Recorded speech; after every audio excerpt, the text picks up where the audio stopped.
tarde, pessoal. Estamos aqui fazendo mais uma leitura do Livro dos Espíritos. Como nós não estamos tendo nossas aulas, estamos contribuindo de forma que a gente não fique sem contato com o nosso estudo. A proposta é essa. Então, nós vamos fazer uma pequena oração, um pequeno agradecimento por estarmos aqui. Ler um pedacinho desse livrinho Meditando com os Anjos. Eu estou bem, viver é o meu deleite. Ou seja, estamos aqui vivos, graças a Deus, né? Conversando, estudando, lendo, isso é o mais importante. Então, Pai amado, te agradecemos nesse momento a oportunidade de estarmos aqui, fazendo a leitura dos livros dos Espíritos, nos dando um pouco mais de conhecimento, de aprendizado. Que a graça de Jesus ilumine nossos caminhos. E hoje, aqui no nosso livro virtual, nós estamos na introdução, onde, página 62, parou aqui o parágrafo, vamos começar pelo penúltimo parágrafo que fala: não me parece que em semelhante teoria se encontra explicação mais simples e mais provável que a do Espiritismo, visto que ela se baseia numa causa bem mais maravilhosa, a ideia de que seres que povoam os espaços e que em contato conosco nos comunicam seus pensamentos. Nada tem que choque mais a razão do que a suposição dessa irradiação universal, vindo de todos os pontos do universo, concentrar-se no cérebro de um indivíduo. Então aqui ele já fala que nós, existem outros seres que são espíritos, né, em outros planos e que se comunicam conosco. E isso é muito importante, principalmente nesse momento que a gente vive, de quarentena, em que muitas pessoas estão desencarnando através do Covid e através de outras doenças também, para que as pessoas se deem conta que essa vida não é a nossa vida verdadeira. Essa é uma passagem, como se nós estivéssemos fazendo um curso. Nós estamos viajando e fazendo um curso em outra cidade. E esse curso nos dá condições de aprender, de exercitar aquilo que a gente já aprendeu. Então, é importante que a gente tenha essa consciência que somos espíritos, que estamos aqui de passagem e que existem outros espíritos também à nossa volta, que muitas vezes, inclusive, se comunicam. Então, no finalzinho desse parágrafo ele fala: vindo de todos os pontos do universo, concentrar-se no cérebro de um indivíduo. Isso quer dizer o quê? Que nós vamos nos concentrar no pensamento, no cérebro, na parte mais importante do nosso ser. Hoje eu estava até lendo um livro de um físico também, Fritjof Capra, que fala sobre conexões ocultas. E ele fala exatamente isso. Nós todos estamos conectados, né? Existem linhas de conexão no universo que nos ligam a todos. Nós todos estamos ligados uns aos outros. E os cientistas têm uma grande dificuldade em entender aonde que fica a nossa consciência, onde ficam as nossas informações, os nossos conhecimentos. Porque a ciência prova que o cérebro é onde acontece tudo, só que o cérebro é essa calota craniana, é essa parte material. Mas quando o corpo morre, a partir do princípio que nós somos espíritos, e que este corpo morre e nós seguimos com o conhecimento, então onde fica esse conhecimento? Não pode ser nesse cérebro, porque esse morreu. Então, como eles têm dificuldade de raciocinar em função das outras... dos outros corpos, né, eles ficam nessa dificuldade de entender aonde está a nossa consciência. Vamos seguir no último parágrafo da página 62, a introdução. Ainda uma vez, este é ponto capital sobre que nunca insistiremos bastante. A teoria sonambúlica e a que se poderia chamar refletiva foram imaginadas por alguns homens. São opiniões individuais criadas para explicar um fato, ao passo que a doutrina dos espíritos não é de concepção humana, foi ditada pelas próprias inteligências que se manifestam, quando ninguém disso cogitava, quando até a opinião geral a repelia. Ora, perguntamos, onde foram os médiuns beber uma doutrina que não passava pelo pensamento de ninguém na Terra? Então eles vão provando a cada momento que a doutrina espírita é uma doutrina verdadeira, que ela foi concebida por espíritos, por seres fora do planeta terreno. Por quê?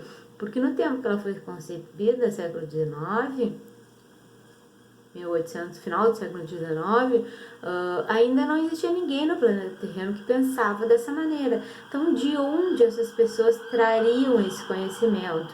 Se não, né, vindo de espíritos, de seres que vêm de um outro plano, de seres que vêm trazer este conhecimento que nós não tínhamos. Perguntamos ainda mais, por que estranha coincidência milhares de médiuns espalhados por todos os pontos do globo terráqueo e que jamais se viram, acordaram em dizer a mesma coisa? Acordaram, que ele diz aqui, não é que eles acordaram que eu vou dormindo, acordaram quer dizer que eles concordaram em dizer a mesma coisa. Porque a doutrina do espírito ela foi cuidadosamente enviada por vários espíritos em diversos pontos diferentes do globo. Por quê? Para que esses espíritos falassem exatamente a mesma coisa para aquelas pessoas, para que se entendesse que aquilo não era a verdade de uma pessoa só, não era a história só de um manifestante. Isso foi em vários pontos, justamente para ditar, mostrar a veracidade do assunto. Se o primeiro médium que apareceu na França sofreu a influência de opiniões já aceitas na América, porque singularidade foi ele buscá-las a 2000 léguas além mar, e no seio de um povo tão diferente pelos costumes e pela linguagem, em vez de as tomar ao seu derredor, né? Então ele poderia muito bem pegar esse conhecimento de outros ali, mas não, ele era um conhecimento que estava sendo trazido por vários espíritos, por vários seres, ao mesmo tempo em diversos pontos do planeta. Também aí há outra circunstância em que não se tem atentado muito. As primeiras manifestações na França, como na América, não se verificaram por meio da escrita, nem da palavra, e sim por pancadas concordantes com as letras do alfabeto e formando palavras e frases. Foi por esse meio que as inteligências outoras das manifestações se declararam espíritos. Ora, dado se pudesse supor a intervenção do pensamento dos médiuns nas comunicações verbais ou escritas.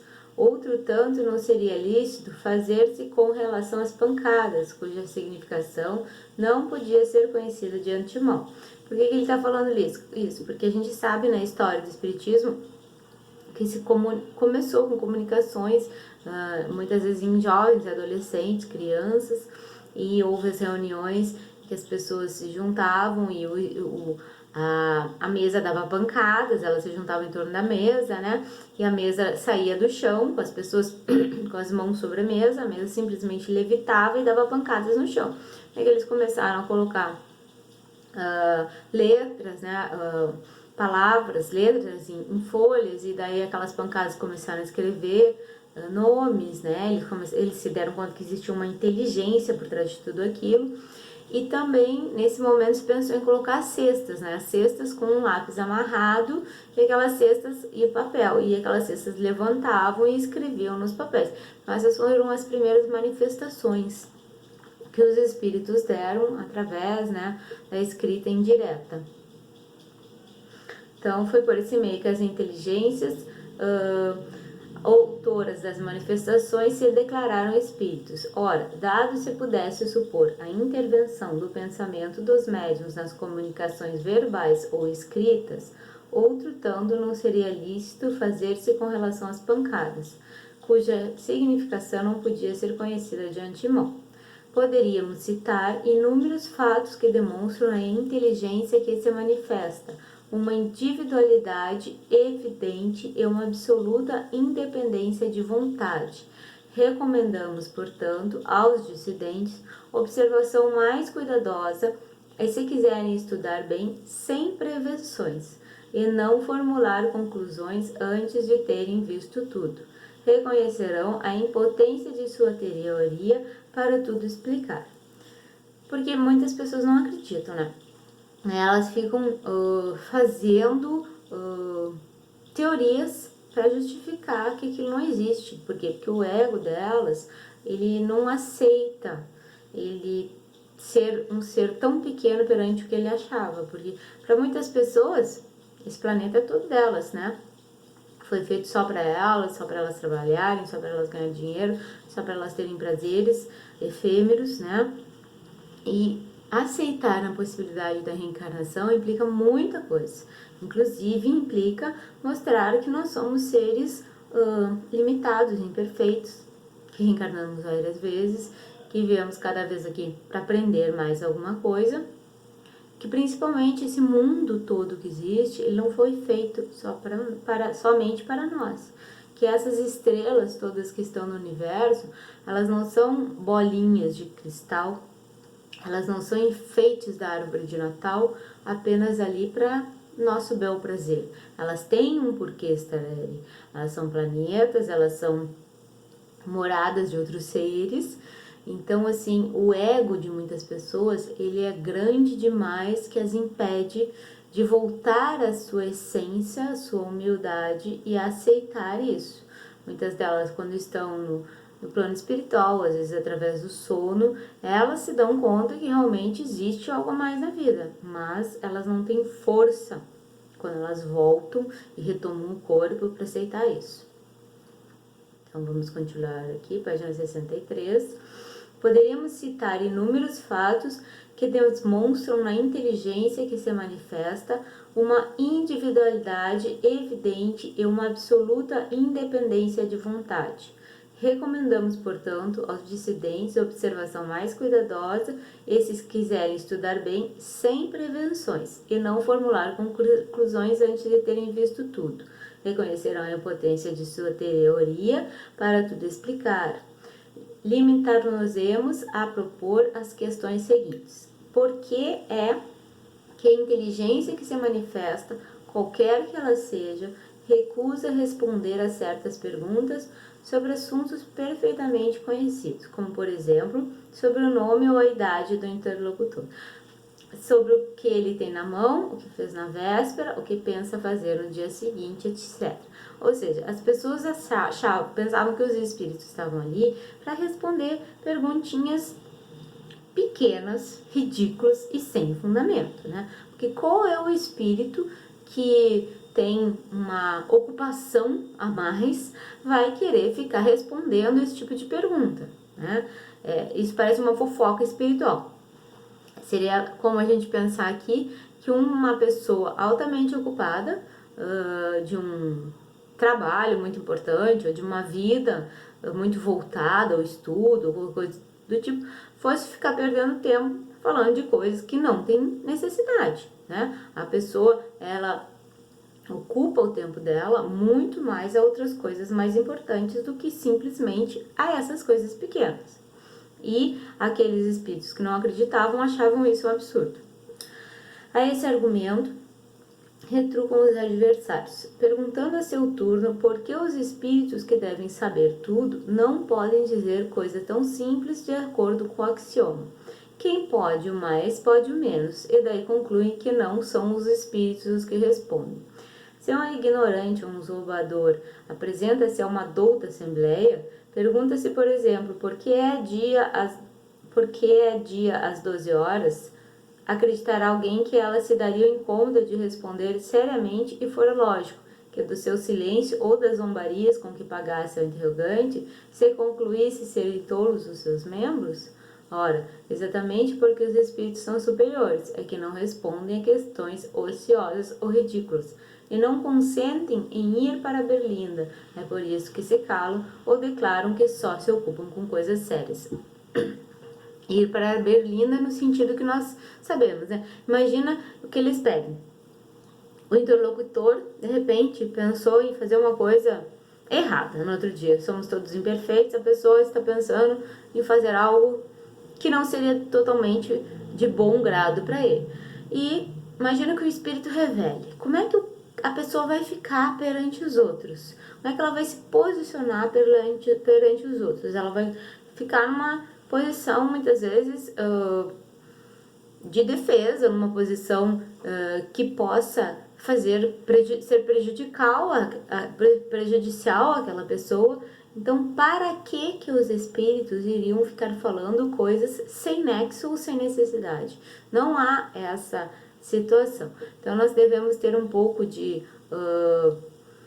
preparo até nas perguntas que nós fazemos aos espíritos. Isso inclui não somente uma sessão mediúnica, inclui também no nosso pensamento, porque através do pensamento nós podemos nos comunicar, conversar com os espíritos amigos, com os espíritos que nos amparam, com os familiares que já desencarnaram, né? Desde que eles estejam em condições de conversar conosco.